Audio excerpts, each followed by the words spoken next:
Welcome to the next lesson in a course in discrete mathematics. This is lesson 8 on propositional equivalences.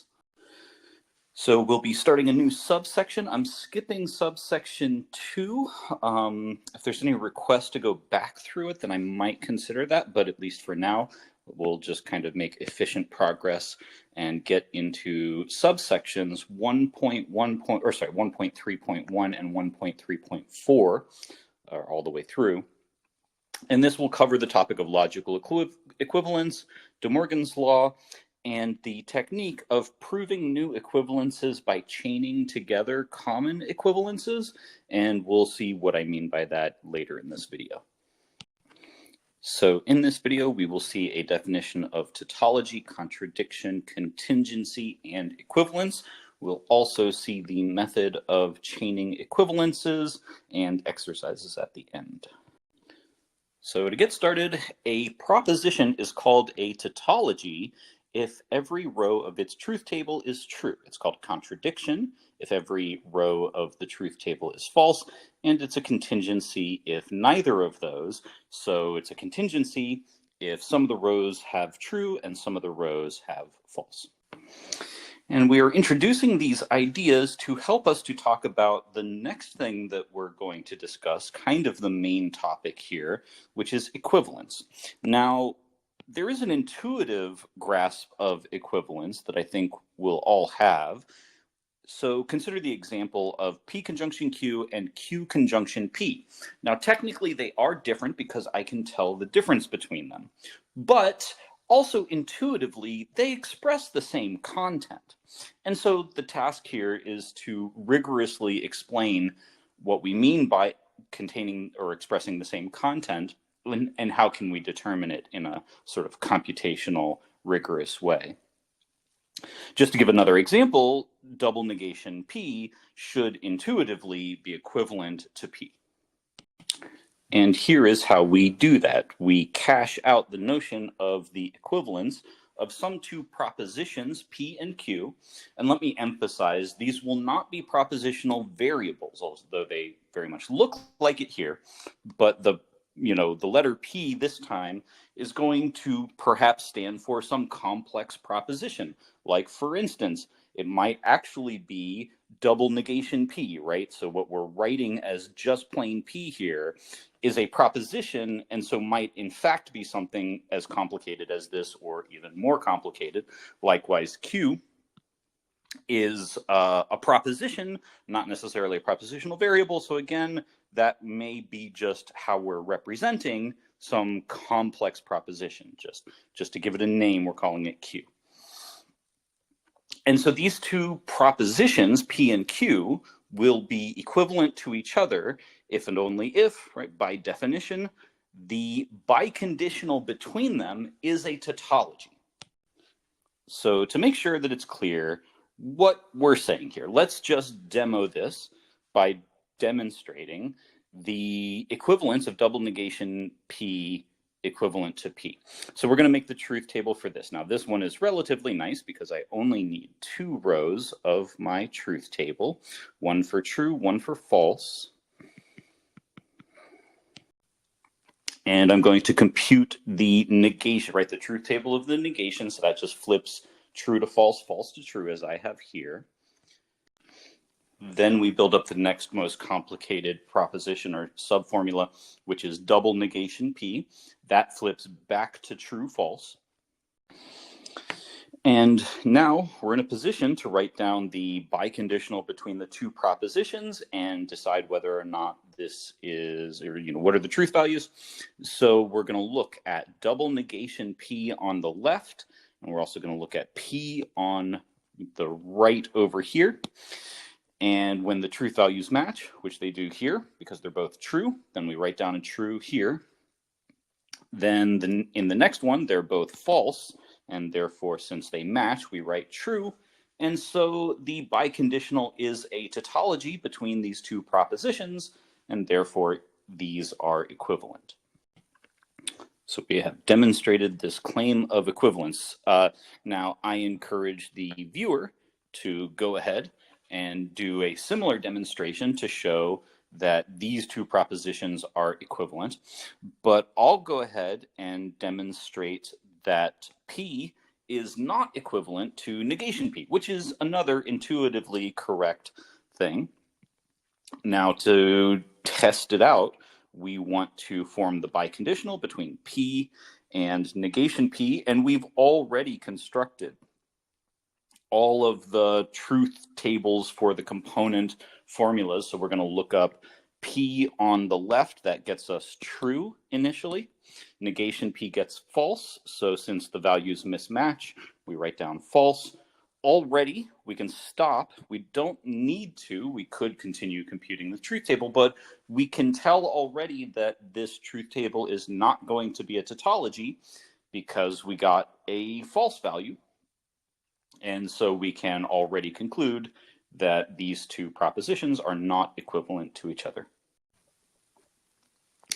Now, there are many equivalences that are so common, we've named them. And the first one we're going to talk about is the identity equivalence. Now, the identity equivalence actually involves this sort of capital T thing that is not the same thing as true, although somewhat similar. But what it really refers to is any proposition that is a tautology. So, for instance, we could take this bold T symbol to refer to P disjunction negation P. That is a tautology, so that could be what we're talking about. When we talk about this bold or sort of double struck T, but the point is just that it's any tautology, and so it is true at any row of the truth table. And so, having talked about what this capital T refers to in this setting, then we can talk about what the equivalence rule is here. This says that if P is any proposition, and again, this doesn't have to be a propositional variable, although it looks like it here, but if P is any proposition, which may be true or false,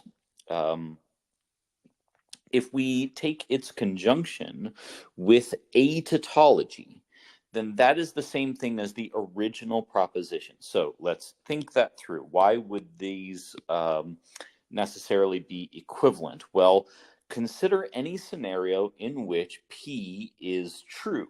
Then the conjunction is true.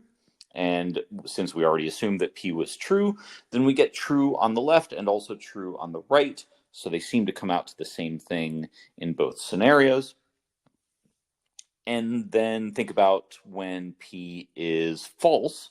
So if P is false, then the conjunction comes out false, and the right-hand side also comes out false. So yet again, the two sides seem to agree in truth value. And so that's why the two propositions are equivalent.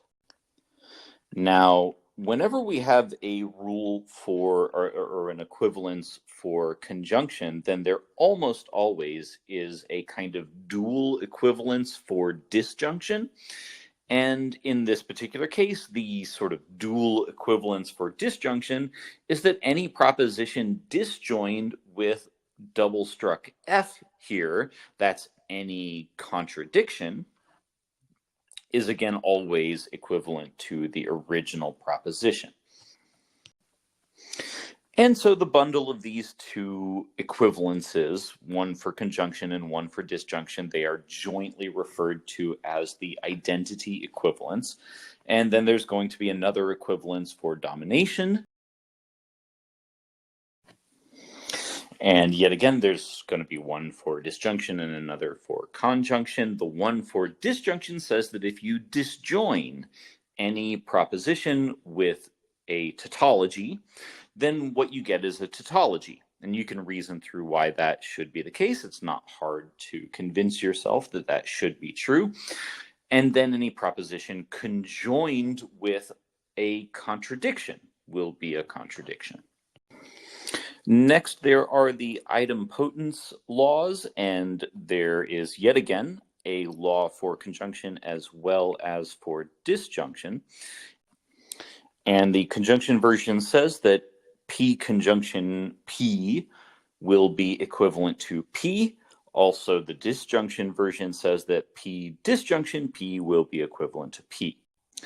I should perhaps note that for any one of these equivalences, you can draw a truth table and confirm them directly from the definition of an equivalence of propositions. But anyway, so long story short, all the rest of these named equivalences are contained in the textbook, and I'll let you look them up all there. But the important point is that we have this catalog of common equivalences, and we will use them as a kind of tool to demonstrate further, more complicated equivalences, as we will see in the next slide. Here I'll just note that there are two more equivalences that didn't fit on the previous slide. And there are also these equivalences that have to do with the conditional and the biconditional. I've also got here this one that deals with the negation of the conditional. But these are not named. They're not named in the textbook, but we will use them often, especially when dealing with a conditional. We will frequently use this equivalence. And since we use it so often, I might as well give it a name so that I can refer to it later. And so we're going to refer to this equivalence as the conditional/disjunction equivalence. And somewhat similarly, if we ever have to deal with a biconditional, then I will typically most often reach for this equivalence. And so I might as well give it a name. We'll go ahead and call it the if and only if equivalence. Now, this equivalence that has to do with the negation of a conditional is something that a lot of students I find are surprised by or even confused by this fact. And so possibly it's worth actually doing a little demonstration and a little exercise showing that this equivalence is true. And in fact, I won't do it by the truth table method that we just saw a couple slides ago. In fact, I'll start demonstrating this new technique of showing an equivalence by chaining together common, already accepted equivalences. And so we will get started by taking the left-hand side and simply transcribing it. But then from here, we're going to use only the equivalences that we have named so far. Now, as I said, whenever we're dealing with a conditional, then typically the first thing we reach for is the conditional/disjunction equivalence. So I might as well go ahead and write here that this is the justification for this equivalence. And notice that what I'm doing here is I'm taking this P conditional Q and I am transforming it into a disjunction according to the rule. And then from here, I'm doing somewhat the next most obvious move, which is to take the negation on the outside. Now, if it's not obvious to the viewer that this is the right thing to do, then this is just the kind of thing that comes with practice. But if you see a negation on the outside of an operation, a good guess, it's a bit of a guess, but a good guess about what to do is to distribute that negation into the operation, whether that's a conjunction or a disjunction. And whenever we do that, that is an instance of applying the De Morgan's law. And so this is what we're left with after that step. Now, a somewhat intuitive thing to do is whenever you see negations stacked on top of each other, you typically think about trying to cancel them out by using the double negation law.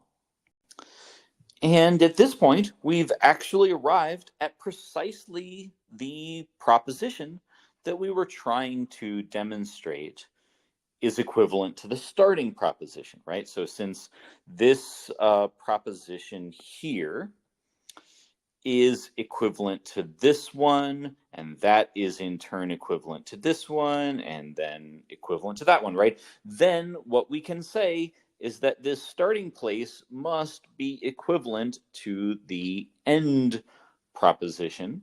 And so we've demonstrated the equivalence that we were trying to demonstrate this whole time. So that is the method of chaining equivalences together, common, known, and named equivalences, chaining them together until you demonstrate the desired equivalence in whatever exercise you're trying to do. But okay, let's now take a somewhat random example and again demonstrate the method of chaining equivalences together. So this time we'll deal with the conditional negation P, then Q, and we'll show that that is in fact equivalent to P disjunction Q. In particular, this can be done quite quickly. We're just going to do an immediate application of the conditional/disjunction law, which says to take the entire antecedent and negate it. That's what we have over here. And then write a disjunction with the consequent. And so that's how we get this first line here. Then from there, we cancel double negations. We get this result, and we're done. Next, let's see this with a more challenging example. So we're going to start from the left-hand side and show that it's equivalent to this right-hand side. And so I've written down the left-hand side. What could we do from here? Well, almost always with an arrow, the first thing that we do is we apply the conditional/disjunction law.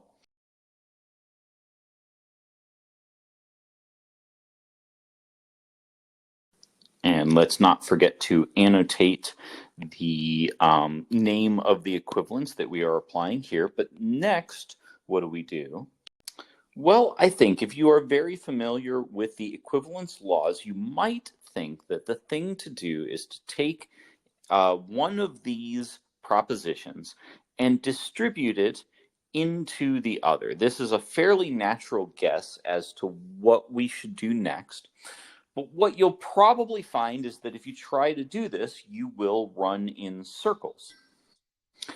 And so let's not do this. Instead, let's maybe notice that Q occurs in each of these terms on each side of the conjunction. And that might be a bit of a clue as to a better way to proceed.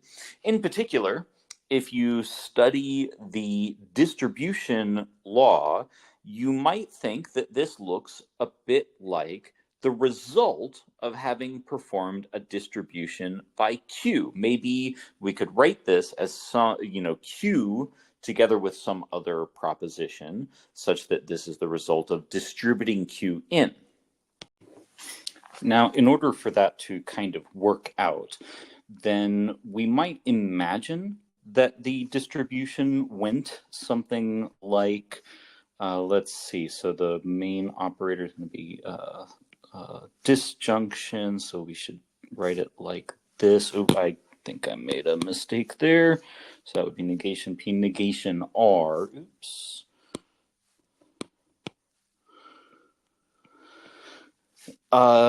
Disjunction Q, right? So this is what you might think, roughly speaking, produced this formula, right? If you were to take this and distribute in like that, then you would get this sentence or proposition.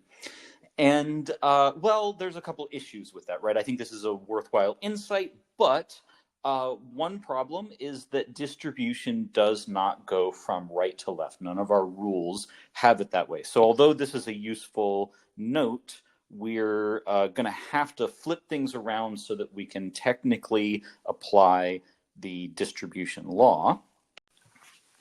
And so I am flipping around each of the disjunctions so that the Q occurs on the left, which is going to make it possible to, on the next step, think about distribution.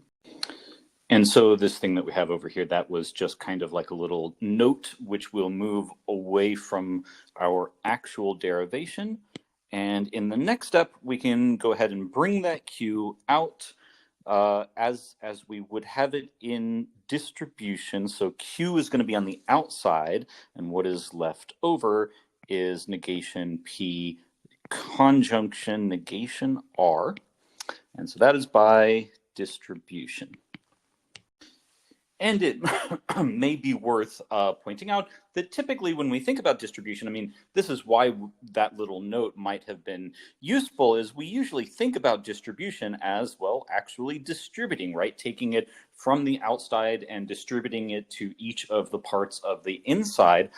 But this is an equivalence, and therefore it goes in both directions. So you don't have to use it going from, you know, like using distribution to send the stuff to the inside. You can use it in reverse, where you basically take this shared common Q and move it to the outside. That's just using distribution in reverse. And by the way, there is a thing that we often call that factoring. This is effectively the same thing as factoring Q to the outside. It is just like when we factor algebraic expressions. So if this is familiar from a previous algebra class, you could think, well, if I have, you know, x squared plus 2x, and we can factor the x to the outside so that you can get x times x plus 2, for instance.